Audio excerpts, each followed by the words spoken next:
మీకనిపిస్తుందా? శ్మశానంలో చితి కాలిన తర్వాత అంతా అయిపోయింది?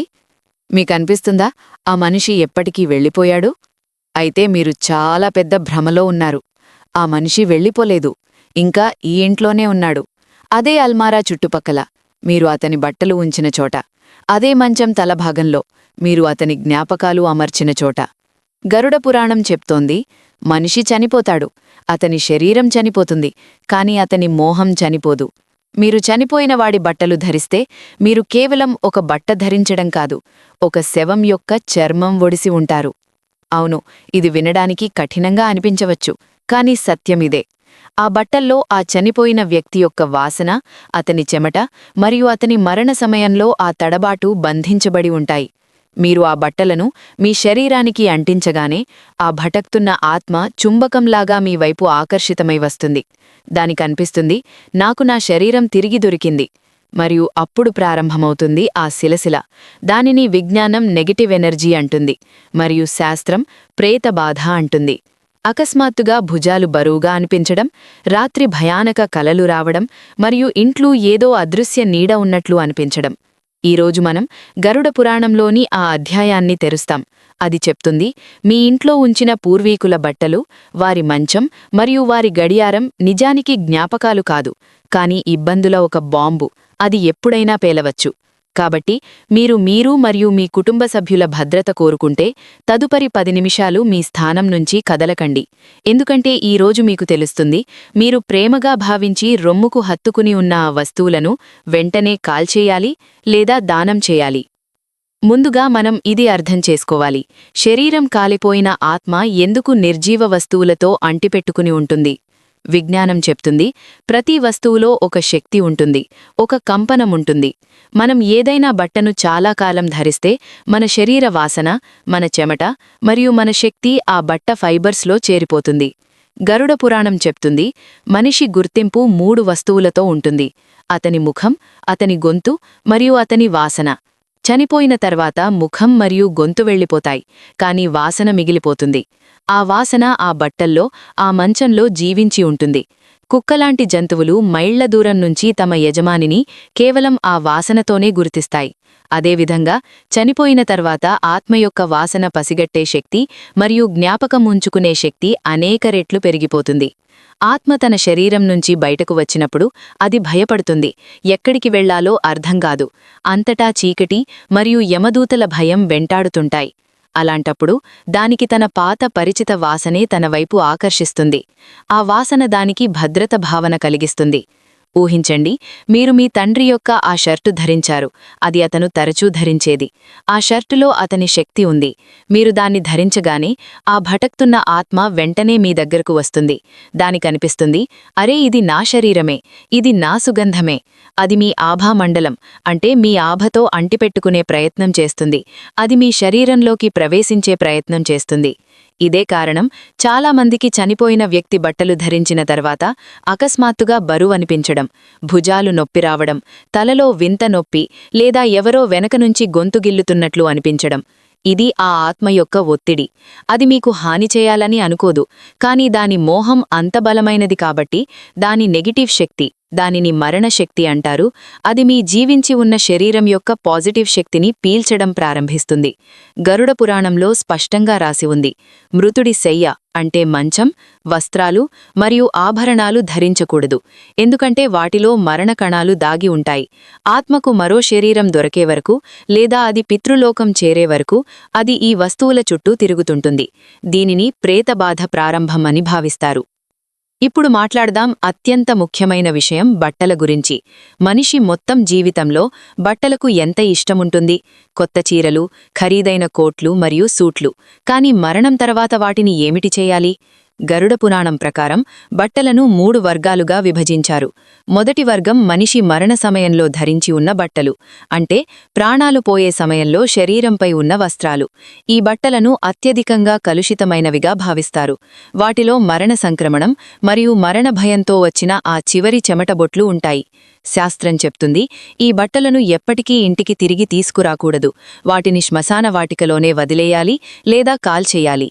మీరు చూసి ఉంటారు, శ్మశాన కార్మికులు ఆ బట్టలు తీసుకుంటారు లేదా చితి దగ్గరే విసిరేస్తారు. తప్పుగా కూడా ఈ బట్టలను గడిగి మళ్లీ ఉపయోగించే ప్రయత్నం చేయకండి. ఇది నేరుగా యమరాజును ఇంటికి పిలుచుకున్నట్లే. రెండవ వర్గం మృతుడు చాలా ఇష్టపడే బట్టలు. అతను తరచూ ధరించేవి. ఉదాహరణకు ఏదో ప్రత్యేక శాలువా, కుర్తా లేదా చీర.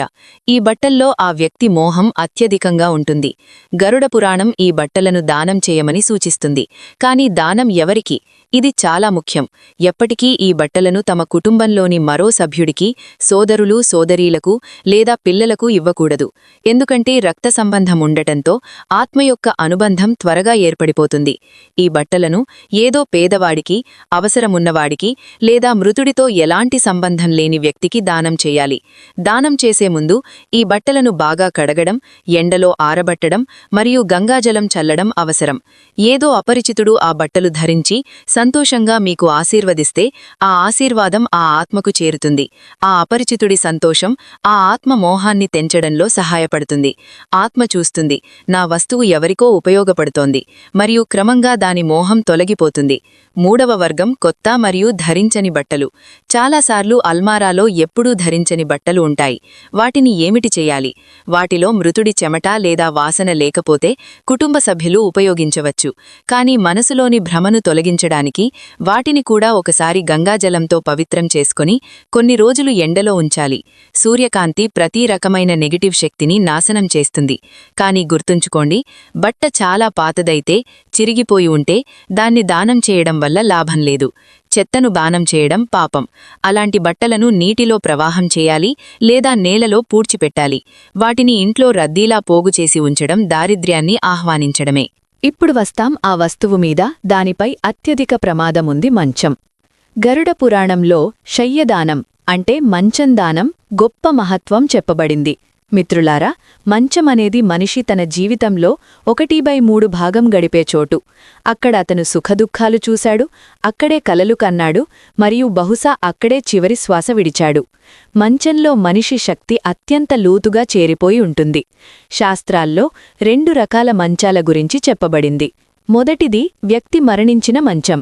ఎవరైనా ఇంట్లో ఏదైనా ఖటియా, పలంగు లేదా మ్యాట్రస్ మీద చనిపోతే ఆ మంచాన్ని మహా అశుద్ధమైనదిగా భావిస్తారు. దాన్ని ఇంట్లో ఉంచడం నిషిద్ధం. విజ్ఞానం కూడా అంగీకరిస్తుంది. మరణ సమయంలో శరీరం నుంచి అనేక రకాల బ్యాక్టీరియా మరియు ద్రవాలు విడుదలై మ్యాట్రస్ లోపలికి వెళ్తాయి. కానీ ఆధ్యాత్మిక దృష్టిలో ఆ చోటు మరణద్వారం అవుతుంది. ఆ మ్యాట్రెస్ను, ఆ చాదర్ను మరియు ఆ దిండును వెంటనే ఇంటినుంచి బయటకు తీసేయాలి. గరుడ పురాణం చెప్తుంది, దాన్ని ఏదో బ్రాహ్మణుడికి దానం చేయాలి. అతను తీసుకోకపోతే దాన్ని నాశనం చేయాలి. ఆ మంచం మీద మళ్లీ నిద్రించే వ్యక్తి ఎప్పుడూ ఆరోగ్యంగా ఉండలేడు. అతనికి భయంకర కలలొస్తాయి, నిద్రపట్టదు, మరియు క్రమంగా అతని జీవశక్తి తగ్గిపోతుంది. రెండవది మృతుడు రోజూ నిద్రించే మంచం, కాని మరణం అక్కడ జరగలేదు. ఉదాహరణకు ఆసుపత్రిలో మరణం జరిగింది. ఈ మంచం గురించి ప్రజలు తరచూ సందిగ్ధంలో ఉంటారు. మొత్తం పలంగు పడేయాలా? కాదు, అవసరం లేదు. మంచం చాదర్లు, దిండ్లు మరియు మ్యాట్రెస్ కవర్లు మార్చేయండి. చెక్క ఫర్నిచర్ను కడిగి ఉప్పు నీటితో తుడిచి మరియు ఎండలో ఆరబెట్టి శుద్ధి చేయవచ్చు. కానీ గరుడ పురాణం మళ్లీ ఇదే సలహా ఇస్తుంది, సామర్థ్యం ఉంటే మ్యాట్రెస్ మార్చడమే మంచిది. ఎందుకంటే మనం నిద్రిస్తున్నప్పుడు మన అవచేతన మనసు మేలుకొని ఉంటుంది. ఆ మ్యాట్రెస్లో మృతుడి తరంగాలు ఉంటే అది మీ కలల ద్వారా మీతో సంప్రదించే ప్రయత్నం చేస్తుంది. మరియు ఈ సంప్రదింపు జీవించి ఉన్న మనిషికి భయంకరంగా ఉండవచ్చు. శయ్యదానం విధానం: 13వ రోజు లేదా 11వ రోజు కొత్త మంచం దానం చేయడం. అందులో కొత్త మ్యాట్రెస్, కొత్త చాదర, దిండు, దుప్పటి మరియు ఒక లోటా నీరు ఉంచి బ్రాహ్మణుడికి దానమిస్తారు. నమ్మకమేమిటంటే యమలోక మార్గంలో ఆత్మకు విశ్రాంతి కోసం మంచం అవసరం పడుతుంది. మీరిక్కడ మంచం దానం చేస్తే అక్కడ ఆ భటకుతున్న ఆత్మకు సుఖనిద్ర లభిస్తుంది. మీరు ఈ దానం చెయ్యకపోతే ఆత్మ అశాంతిగా తన పాత మంచాన్ని వెతుక్కుంటూ ఇంటికి తిరిగి వస్తుంది. ఇప్పుడు మాట్లాడదాం ఆభరణాల గురించి. దానిపై అత్యధిక కొట్లాటలు జరుగుతాయి. బంగారం, వెండి, వజ్రాలు, ముత్యాలు వీటిని కూడా పడేయాలా? కాదు. గరుడ పురాణం మరియు జ్యోతిష శాస్త్రం ప్రకారం లోహాల శక్తి వేరు. బంగారాన్ని చాలా శుద్ధ మరియు పవిత్ర లోహంగా భావిస్తారు. బంగారంలో ఆ శక్తి ఉంది, అది నెగటివ్ శక్తిని గ్రహించదు. బదులు బంగారం బృహస్పతి గ్రహకారకం, అది జీవితం మరియు సమృద్ధి ఇస్తుంది. అందుకే మృత వ్యక్తి బంగారు ఆభరణాలను మీరు ఉంచుకోవచ్చు మరియు ధరించవచ్చు. కాని ఒక షరతుంది, వాటిని శుద్ధి చెయ్యాలి. శుద్ధీకరణకు 2 మార్గాలు. మొదటి మార్గం, బంగారు కళాకారుడి దగ్గరకు వెళ్లి ఆ ఆభరణాలను కరిగించి కొత్త డిజైన్ చేయించండి. బంగారం అగ్నిలో తపించగానే దాని పాత జ్ఞాపకాలు మరియు శక్తి నాశనమవుతాయి. అది కొత్తగా అవుతుంది. రెండవ మార్గం, కరిగించడం ఇష్టం లేకపోతే పసుపు నీటిలో మరియు గంగాజలంలో 24 గంటలు ముంచి ఉంచండి. తర్వాత వాటిని తమ కులదైవం లేదా దేవుడి పాదాలకు సమర్పించండి. ప్రార్థించండి, హే ప్రభువు, ఈ ఆభరణంలో ఉన్న మోహం లేదా బంధనాన్ని తొలగించి దీన్ని మాకు శుభకరంగా చెయ్యండి. అప్పుడే దాన్ని ధరించండి. కాని గమనించండి, ఆభరణాల్లో విలువైన రాళ్ళు లేదా రత్నాలు ఉంటే, నీలం, పచ్చ లేదా వజ్రమైతే చాలా జాగ్రత్త పాటించండి. రత్నాల్లో శక్తిని పీల్చే సామర్థ్యం బంగారం కంటే 1000 రెట్లు ఎక్కువ. మృతుడు ఏదైనా ఉంగరం ధరించి ఉండి అతను చాలా దుఃఖంలో లేదా అనారోగ్యంలో ఉంటే ఆ రత్నంలో ఆ దుఃఖం మరియు రోగం రికార్డైపోయి ఉంటుంది. మీరు అదే ఉంగరం ధరిస్తే ఆ రోగం మరియు దురదృష్టం మీ జీవితంలోకి కూడా వస్తుంది. అందుకే పాత రత్నాలను లేదా తీసి విసర్జన చేయండి లేదా తెలిసిన జ్యోతిష్కుడికి చూపించి వాటి శక్తిని పరీక్షించండి. అత్యాశలో పడి ఎప్పుడూ మృతవ్యక్తి రత్నాలను నేరుగా ధరించకండి. ఇది విషం తాగినట్లే అవుతుంది. ఇంకో వస్తువుంది, దాన్ని ప్రజలు తరచూ జ్ఞాపకంగా ఉంచుకుంటారు: గడియారం. వాస్తుశాస్త్రం మరియు గరుడ పురాణం రెండూ మృతవ్యక్తి గడియారం ధరించడాన్ని చాలా అశుభంగా భావిస్తాయి. ఎందుకంటే గడియారం కేవలం సమయం చెప్పదు, అది మనిషి సమయం, అంటే అతని కాలంతో ముడిపడి ఉంటుంది.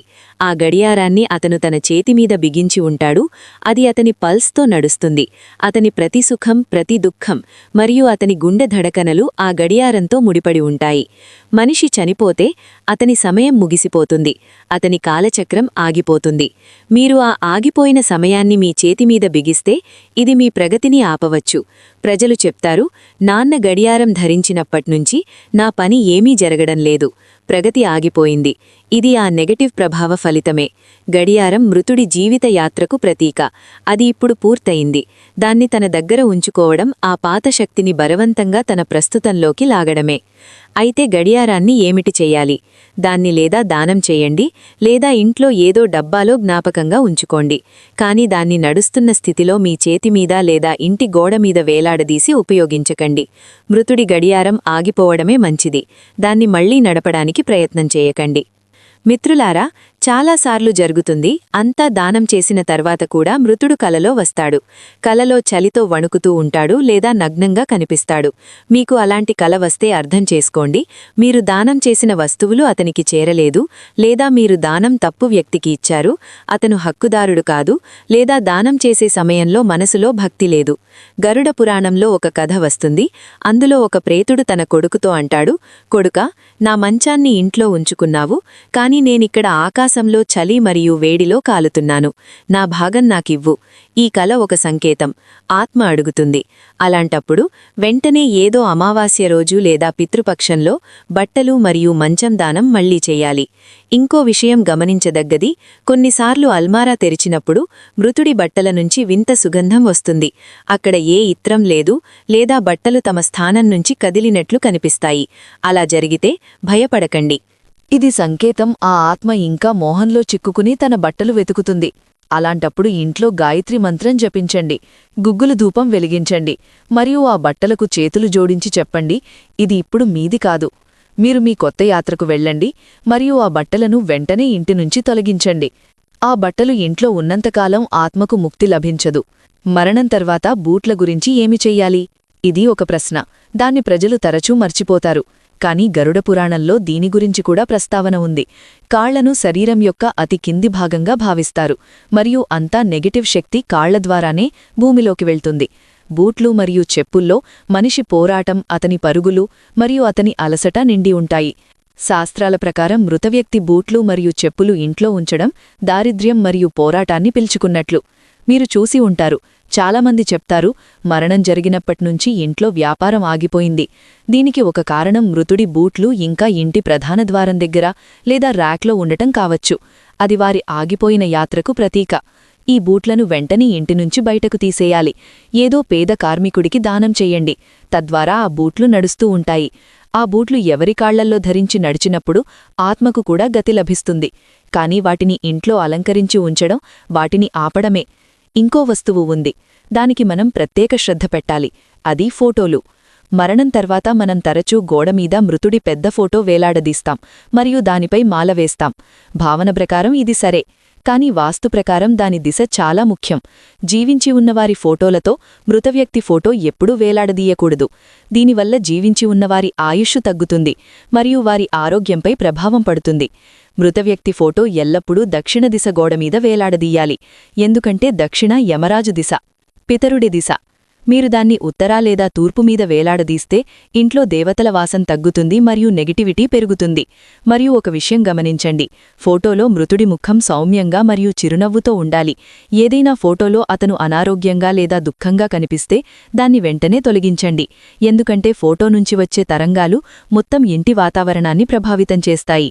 తరచూ ప్రజలు అడుగుతారు, మనం వారి పెన్, వారి కళ్లజోడు లేదా వారి డైరీ ఉంచుకోవచ్చా? ఈ వస్తువులు నేరుగా శరీరంతో సంపర్కంలో తక్కువ వస్తాయి మరియు వాటితో బౌద్ధిక అనుబంధం ఎక్కువ ఉంటుంది. మీ తండ్రి లేదా తాత ఏదైనా రచయిత లేదా విద్వాంసుడైతే వారి పెన్ ఉంచుకోవడం మీకు ఆశీర్వాదం ఇవ్వవచ్చు, ఎందుకంటే దానిలో వారి విద్యశక్తి ఉంది. కానీ కళ్లజోడు కళ్లదోషాన్ని తొలగించడానికి. ఇది రోగం ప్రతీక. దాన్ని దానం చేయడమే మంచిది. తద్వారా ఎవరికో దృష్టి లభిస్తుంది.